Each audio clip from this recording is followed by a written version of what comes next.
Soc l'Aitana, tinc 16 anys i part d'un nom de la justícia climàtica.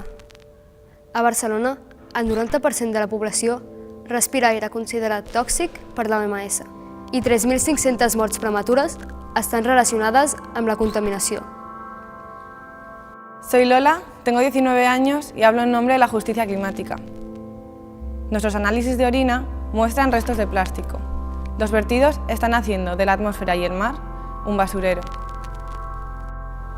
Soc la Carina, tinc 19 anys i parlo en nom de la justícia climàtica. Si continuem pujant la temperatura del planeta, en 11 anys les conseqüències seran irreversibles. Tindrem més fam i més catàstrofes naturals. El tiempo se agota, aunque las consecuencias las estamos sufriendo ya. Ens hi va el planeta, ens hi va la vida i ens hi va el futur. Quin món creieu que ens espera? Qui cuida de nosaltres?